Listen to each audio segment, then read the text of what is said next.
Hey, welcome back. It's Rick Powell here, and today I'm joined by a good friend of mine, Lane Ethridge. Welcome to the show. Thank you, brother. Lane is joining us. He's been changing lanes. He's an international lane changer, and he's been impacting the lives of thousands and soon to be millions of people worldwide. Today we'd like to talk about the people you surround yourself with and how that affects your future success in life.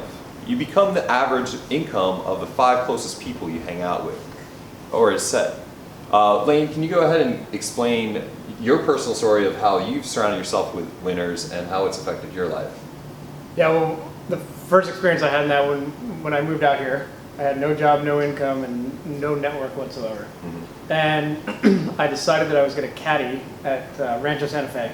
Rancho Santa Fe, for those of you who don't know, is one of the wealthiest areas of San Diego, making it one of the wealthiest in the world. And I wasn't really doing it for the money, albeit I needed the cash.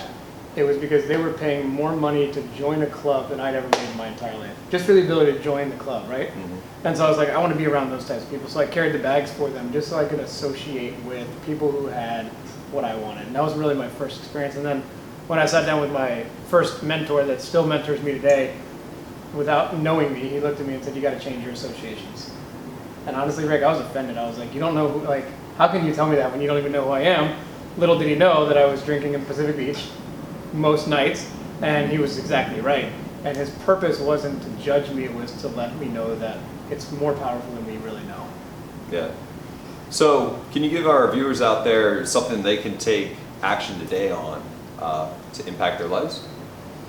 Yeah, I would say do a quick analysis of where you are. That's number one. You gotta be aware of who you're hanging around with.